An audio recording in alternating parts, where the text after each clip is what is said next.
Welcome to another amazing episode of Raising Private Money.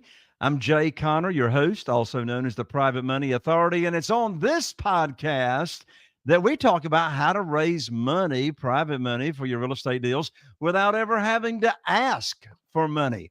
Well, I've got a very, very special guest today. He has raised only 15 million, and of course I put only in quotation marks.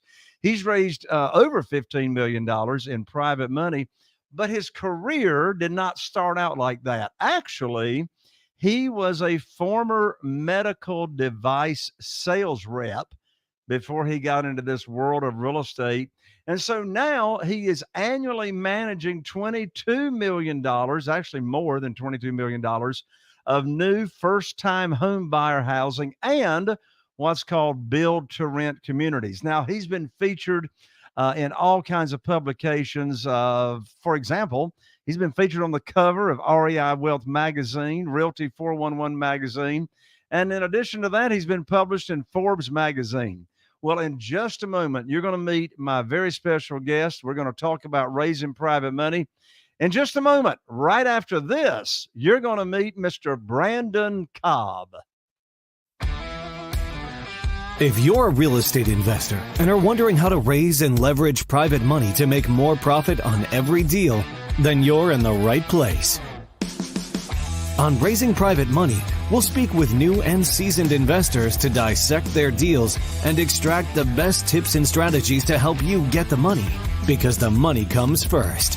Now here's your host, Jay Conner. Brandon, welcome to the show, man.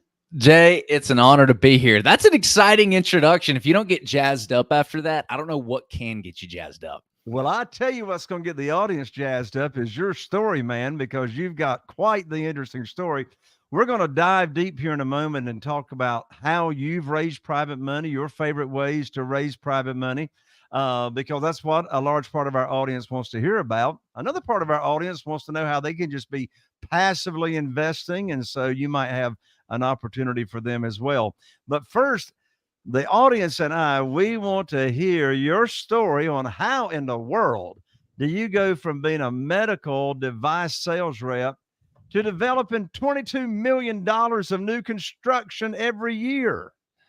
Yeah, it's something that didn't happen overnight, right? If you'd told me I don't know how many months ago it was, 8 years ago, back in 2017, that we would be inventing these new communities and helping the people that we help, I'd have looked at you like you had 8 heads, because I actually loved what I did. I was in medical device sales, did orthopedic sales. I was the guy, if you had like a sports related injury, knee, shoulder, I was the guy that you go to and you put some kind of anchors or ACL stuff or allograft tissue into your rotator cuff or like your ACL reconstruction surgery.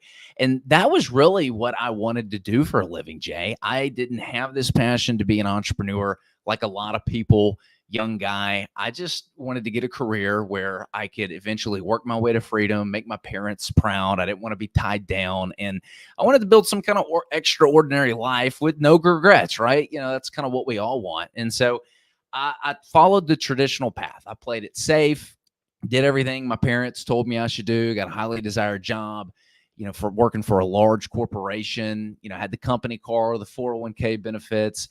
They told me to save my money, not spend it. And that's what I did. And it wasn't until I got sat down one Friday over at the Starbucks in Weston in Nashville, Tennessee, coming off, I kid you not, the best day that I could have possibly had in medical device sales. Before I could even tell my boss how great of a day that I was having and give him all the exciting news, he fires me. And let me tell you, that was the biggest shock, because I loved my job. I loved what I did. That was my dream job. It took me years to break into that industry.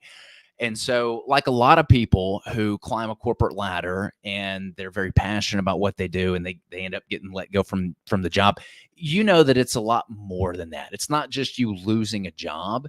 You're losing your sense of self. A lot of people's identities are attached to that career. And when that gets taken from you, your identity kind of gets taken from you. And so I had a lot of soul searching that I needed to do. I was no longer employable. And I said, let me give myself a 6-month ultimatum here. And worst case scenario, I can just go jump back into the career and I can do it. And so during that 6-month period, I started a online motivational blog thinking that, I'll inspire a bunch of people. It failed. I started an online course on how to break into medical device sales. It failed. I also started a life coaching program. And, funny thing, you'd think that 26-year-olds, people would be tripping over themselves to take life advice from a 26-year-old.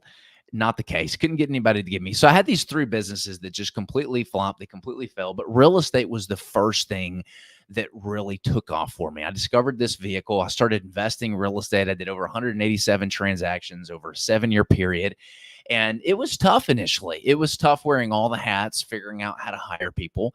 It was really tough being out using all of my own money. I literally sold all my retirement accounts for me to fund my first fix and flip project. And it wasn't until, 2 years into it, when I'd blown through all my savings, all my retirement accounts, and racked up $98,000 worth of credit card debt, that's when the learning really started to take place. And I was able to start taking the steps to invest my money in online education programs, mentors, coaches, a lot of stuff that you do and your audience gets a lot of value from. I started investing in me. And that's when things started taking off. And so things transitioned from me, fixing and flipping houses. We built that business up to doing about 30, 40 fix and flips per year, to getting into new construction ground up. And we were doing about 30 new builds a year. And it wasn't until we really hyper focused and realized, like, oh my gosh, it would be so much easier to build all of these homes in the same exact 1 or 2 or 3 areas, as opposed to being spread out and having 30 new builds within, 20, 30 minutes all over the place from one another.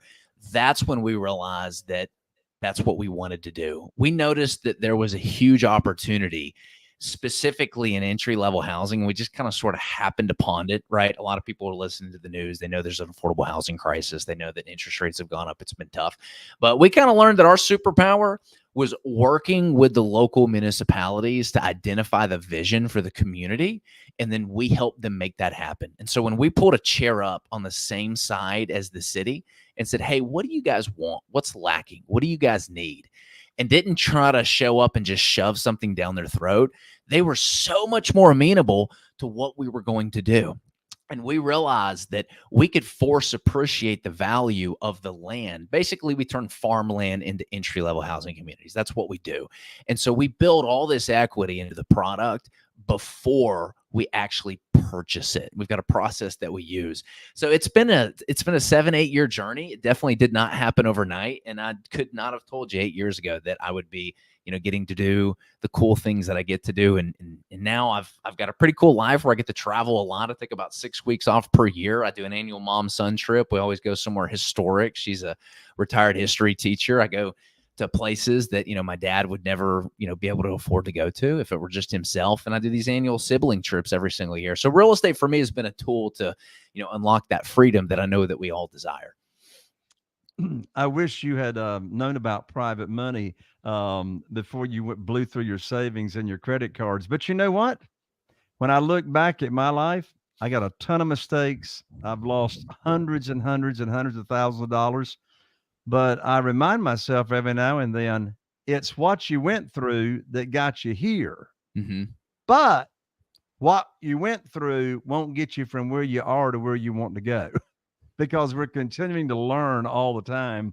So listening to your story, it sounded like you began your real estate investing journey with fix and flips, right? It's like your first project was a fix and flip house. I suppose that was a single family house. Yep, that's exactly right. Sold all my retirement accounts, paid the penalties, bought it cash, was driving an hour and 20 minutes every single day to GC this house myself.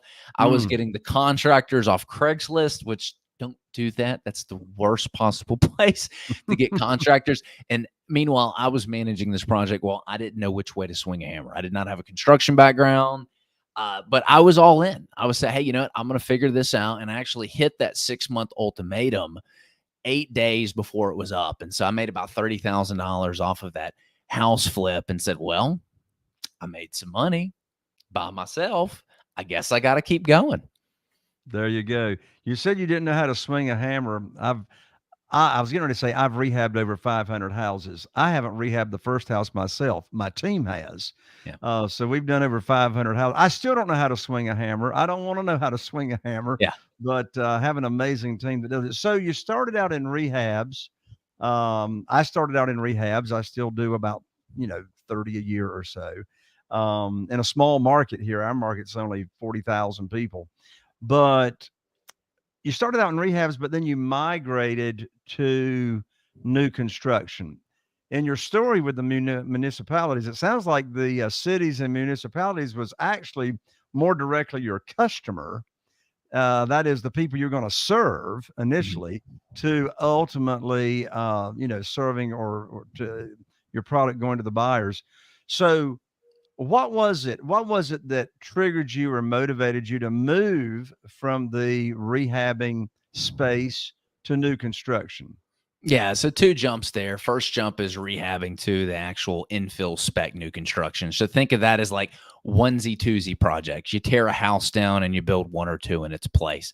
And then the second step up is working with the cities and doing these larger developments, basically turning farmland into actual communities. That first step happened when we had a house that we had purchased for less than what the land was worth. Half of it was burned down. That second story, it was crispy, but that foundation and first story wasn't looking so bad. And so we hired a structural engineer. We brought the city out and said, hey, look, let's do this the right way. We cut out all the black stuff, reframed, and we built that house. We basically built a new house using the existing foundation and some of the existing framing on the first floor. We felt comfortable because we had done these full gut rehabs where we'd gutted everything down to the studs before. And we ended up selling that house in 6 months. At the same time, we were rehabbing a historic full gut rehab right around the corner that took 8 months. And we made probably $40,000 on that full gut rehab, and we made $120,000 on that new build. And that was the light bulb. We made 3 times as much money building new as we did rehabbing. And that's when we said, what are we doing flipping houses? Now, there's some other reasons I can kind of go into. We were tracking a lot of our key performance indicators at the time, and we were flipping houses for $250,000, making 50 grand off of them. Very good margins there. We were spending about $3,300 per contract per acquisition. And we had just noticed over time, over a 4-year period, our KPIs were telling us that we were spending $6,600 for every deal that we acquired, and we weren't flipping $250,000 homes anymore. We were flipping $450,000 homes and making $30,000-$40,000. And so the writing was on the wall. Things were saturated. We knew we wanted to, not keep going in that direction because it was getting more and more competitive. And new construction just happened to be the tool, the vehicle that we noticed at the time that we were like, wow, 3 times as much money with less time. Heck yeah, let's do this. And so that's how that manifested itself. And then the problem with the new construction was you're spread out, right? It takes just as much time to talk to one person who has one house where you can build, 1 or 2 homes on it, as it does to talk and negotiate with somebody that has a piece of land that you can build 100, 200 homes on, right? And there's a lot less competition for those deals.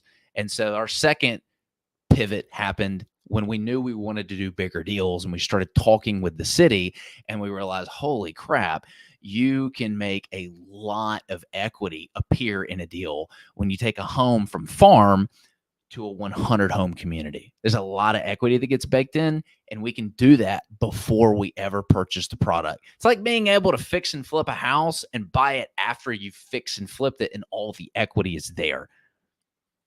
Yeah. So instead of flipping a few houses simultaneously, you're in your new construction, you've like scaled your business to where you can do a lot more houses simultaneously than you can finding a deal over here or finding a deal over there. It's been my experience, over the years, and I've been blessed to interview a lot of people, but with all the stories that I hear, it seems to me there's a common thread among real estate investors.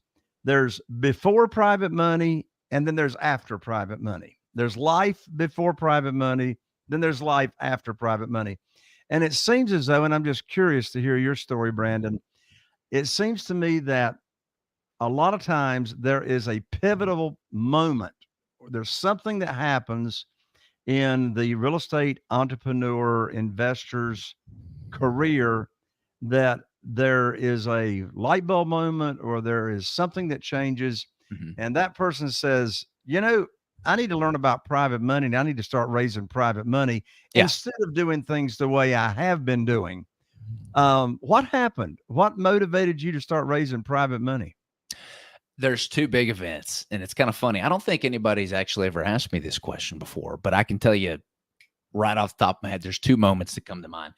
The first moment was when we realized we were not going to be able to scale our business with hard money. And so when you're fixing and flipping properties and you're going to events, there's people who will actually give you money. It's pretty easy to get money for a fix and flip project. In fact, if you flipped a couple, you'll probably get letters in the mail from hard money lenders trying to give you money to flip a house. But there's a difference in what I call hard money and private money. Hard money is expensive. It's typically anywhere. I mean, I've got friends that do hard money loans and they charge 3 points up front and like a 15% rate. So in order to get $100,000 from them, you got to give them $3,000 and you're going to pay them $15,000 in interest over the course of a year. And you're going to pay monthly payments. And we were doing a lot of hard money loans where we were fixing, flipping, and even doing, some of our new builds. And we just realized that we were not going to be able to scale using hard money because the monthly interest payments were too severe. It was too much. It was too much strain on the cash flow of the business. Real estate is a cash flow management game. You have got to be able to manage the cash flow or you will go out of business. And so we knew that we need to go raise money at more affordable rates. You can raise money for fix and flip projects at 10% annual interest all day. There's people, your friends, family, whoever, that will pay that all day and they'll be excited about it because they're used to getting 7 or 8% in the stock market or 2-3% in a CD or whatever. And so we also negotiated where there's no monthly payments. And so like we've got like $20 million development out. You know how much I pay in interest every month? Sounds like zero. Zero. None. Zero, zilch, nada. I've got no monthly payments, which means I can sit on these things as long as I need and stomach things like a COVID crash or interest rates going up because there is I've got holding costs, but you don't feel it every month. And so that was important to me. I've realized we were not going to be able to grow and scale our business using hard money. We need to go raise private money and we needed to have the interest payments accrue to sell it. Then I realized after several years of doing that, I was raising dollar for dollar, meaning if I needed $300,000 to go buy the land and build the home, I need to go find $300,000 from an investor or, whoever. And I think at the time I had like, I want to say like $6 or $7 million out. And I'm like, it's like playing Tetris. You might have somebody who has $200,000, but you need $250,000. And so you got to go find someone else with 50. And then you got to do a first position loan and a second position loan. And it gets kind of squirrely. You don't want to do that. And so the problem is you spend all this time and effort raising the capital and taking care of the capital and having it perform. And then if you get a deal and you don't have an investor with that exact same amount of money, they go somewhere else. It's a problem. And so it's like playing Tetris with people's money like that. Then I discovered the power of a syndication and I discovered what equity was. And boy, let me tell you, this is when things really took off. I learned that we could take those investors and instead of having debt positions, we could convert their capital to equity. And then we could use that money to go and leverage and get debt and use that to be able to really exponentially grow. When we did that, let me tell you what, things really took off because I was able to have these conversations with investors and go, hey, look, how would you like to come in instead of being a debt position, be a partner in the deal? And instead of making 10%, if we could offer you 18%, would you be interested? And boy, they jumped at that because I'd had a record. I'd done a lot of deals with these people and they trusted me. And I had the performance to show that we were going to be able to perform. And let me tell you, I woke up, literally, we converted that $6 million from debt into equity. I woke up with $15 million that I could go and do deals with. And that's when things really started to take off because I realized at the time, oh my gosh, if I want to go and, do 300 homes a year, do all this development, I was going to have to go from 6 million to like 40, $50 million. I was like, how the hell am I going to do that? Oh my God, I see how much work it takes to go raise $6 million. If I got to go raise dollar for dollar, what happens? And so now overnight, that problem went away because we're able to raise equity and use that as leverage to go and get deals financed. So let's dive down a little deeper on that just to make sure that everybody is listening, understands. So what you said was overnight you went from 6 million, that was the private money you had already borrowed, and that was debt in a debt position where they were earning interest or accruing interest. But then overnight you went from 6 million to 15 million because of an equity position. Explain that a little bit more. Yeah. So if you go and you buy your own house that you want to live in, the bank or whoever is doing the deal with you is going to require a down payment. So if you're buying a house for, let's say, $100,000, you got this nice house, you're going to buy it for $100,000. You go put a contract in on it. You're probably going to get a loan on that house, and the bank is going to loan you money, but they're going to want you to have some skin in the game. And so because you've got some skin in the game, they're going to want a down payment. And so this is usually you taking the money, $20,000. Usually it's 20%. You can get an FHA loan, do 3, 4, 5% or whatever. And you put that money down. In exchange, they'll finance the other $80,000.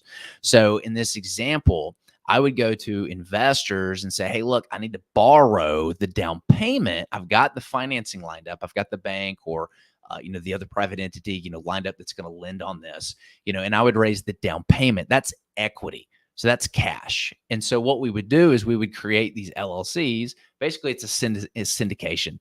Fancy way of saying it's crowdfunding. You're pooling money together and you're giving people an ownership percentage of the deal based on how much capital they contribute. So you could have 10 people in the deal, and if they all contribute the same amount of money, they'll get the same distributions when it comes time to sell whatever property it is. Or you might have somebody that brings half the money, or the other person that brings 25%. And so how much money they bring influences what percentage of the limited partnership that there are.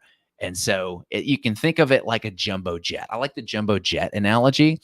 You can't just pay one ticket and be the only person on a jumbo jet to go and get to where they want. You have a bunch of people that contribute a small amount. They buy their own separate tickets. This way they can fill the plane up, and together you can all get to where you want to go. That is what a syndication is.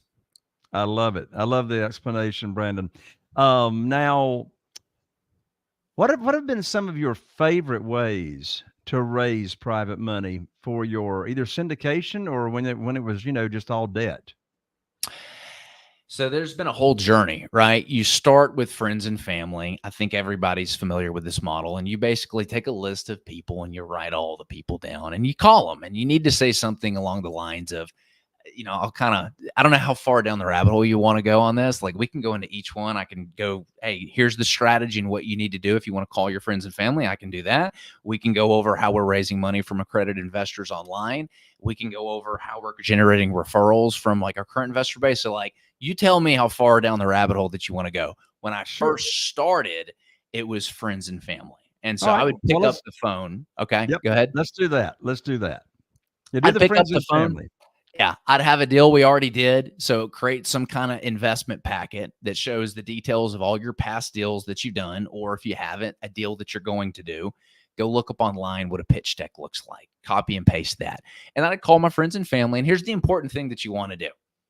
Do not say that you have a deal and I want to pitch you the deal. It's the worst thing you could possibly do. You call them up and you say, hey, getting caught up with you. Great. Hey, look, I want to pitch an idea to you. I've been doing this real estate thing for a while. It's been going really, really well. I think at some point we might have an opportunity to bring in more investor partners for our deal. And I don't currently have anything, but if I were to find something, are you interested in investing in real estate? Is this something that you'd like to take a look at? Because it puts them at ease. You're not trying to put them on the spot. And if they say yes, that's perfect. Now they've given you permission to contact them when you do have something. And another way that you can do this, if you do have a deal and you need to like immediately pitch it, is you don't ask them for the chance to like pitch them a deal. You ask them for advice. Hey, I got this good deal. I got this real estate deal that I'm working on. I'm looking for some feedback on it. I want someone to like shoot some holes in it. Would you mind taking a look at it and just giving me some honest feedback and shoot some holes in it? Let me know what you think it's lacking. You're not asking them to invest, but it's a way of getting the deal in front of them, and you let them give you the honest feedback on the deal, and then ask, okay, cool, great. So this is wrong. This is wrong. Okay. Anything lacking on this? Anything that you felt needed to be in this presentation? Anything you felt was missing? Okay, great. Thank you for the feedback. Hey, by the way, do you know anybody who might be interested in learning about investing in this deal? And you'll be surprised because they'll probably say like, yeah, actually, I thought this was a really good deal. I'm interested in it. And so that was the first way that I started raising money. And let me tell you, I had a lot of bad conversations, and it took me a while to learn to use those two viewpoints right there, those two frameworks to be able to raise money from friends and family via a phone call, text, or email. Well, I tell you, Brandon, you and I have got the same experience. This is why on this podcast, we talk about raising private money without ever having to ask for money. The way I do it is leading with a servant's heart and having on my teacher hat and teaching people. I got 47 private lenders right now, and not one of them had ever heard of private money or private lending until I taught them about it. Yeah. And I really want to emphasize the point that you made. The point you made in your story right there was that desperation's got a smell to it. And the worst time in the world to be raising private money is when you need it for a deal, right? So the way I do it is we separate conversations just like you shared. We talk about our program. We talk about how our private lenders earn high rates of return safely and securely. And I don't have a deal today, but here's how it works. Here's the program. Here's how you're protected. Here's how you can get your money back in case of an emergency.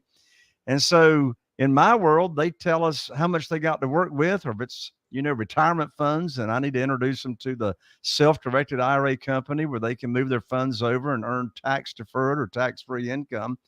And then when I got a deal to put for them to fund, I don't even call them up and pitch them on the deal. I just call them up with what I call the good news phone call. And I think I am scheduled to be on your show. So I'll share with your audience what the good news phone call is. My audience already knows what it is. Well, let's change gears for a little bit here, Brandon. Thank you so much for sharing what you just did, because you and I are singing in the same choir, my friend. These gurus going around saying, oh, just get a deal in the contract, the money will show up. I want to throw up and go run head first in a brick wall. It's like, where's the money going to show up? I say get the money lined up first. But let's switch gears. We've got a percentage of our audience that loves to be involved in real estate, but they don't want to go negotiate deals. They don't want to be the operator. They just want to sit back and make really, really nice returns. So in the time we have remaining, please tell my audience about HBG Capital. What in the world is that, and how does that work? Yeah. So we're a real estate investment firm that basically focuses on Nashville, Tennessee specifically, and we focus on first-time home buyer housing, also known as affordable housing. I don't like to use the term affordable housing just because people confuse it with Section 8 or government housing. And so it's the first-time home buyer housing. So it's that $2,000 to $2,500 per month mortgage. And we focus on that because that's what first-time home buyers can afford right now, especially after the interest rate rise. It's the most undersupplied, highest demand real estate product in the country right now. You just don't have enough homes that those first-time home buyers can get in. And to make matters worse, you've got over 33% of the home buying population, millennials mostly, that are having kids. They're at prime home buying age. They want to settle down, and they're struggling to afford something. 33% of the home buying population needs a first-time home. Less than 10% of the homes being built are affordable. And so I don't need to be a genius to tell you that there's a huge supply and demand imbalance there. There's a huge supply and demand imbalance for affordable entry-level housing. And so that's what we focus on. We go in and we turn beautiful farmland communities into these entry-level housing communities. We do it in Nashville, Tennessee. There's a ton of reasons why Nashville, but you just think of it like there's money going into the city. Anytime you can be building and developing in an area that's, been one of the top 10 fastest growing cities in the United States the past 6 years, you've got tons of big corporations like Amazon and Oracle, Alliance Bernstein that are moving here and bringing jobs to the area. When you've got a business-friendly state that did not shut everything down during COVID, it's attracting literally $6 billion worth of institutional capital has come into Nashville since the COVID area. It's getting out of California, it's getting out of New York, it's getting out of New Jersey, all these high tax states, and it is flooding Nashville. So we literally can't keep up with the opportunity. We've got over 1,500 units in our pipeline. There's no way we're going to be able to build and develop 1,500 homes or develop 1,500 lots and sell them to builders. And so we're just having to sell off the paper right now to other builders and developers after we get it through the approval process. And so we're leaving a lot of meat on the bone. And so I'd say, the biggest differentiator with us is that we've got multiple exit strategies.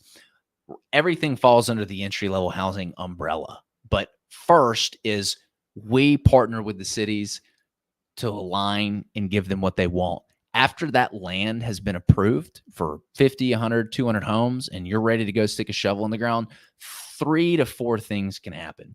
One is we could just land bank it with our investors. So we own it outright with them. Nobody's going to come and be able to snatch it out from underneath us. We usually do this in an area that's developing. So there's a lot of stuff happening around it, and we know that the price is going to exponentially go up if we just sit and hold on it.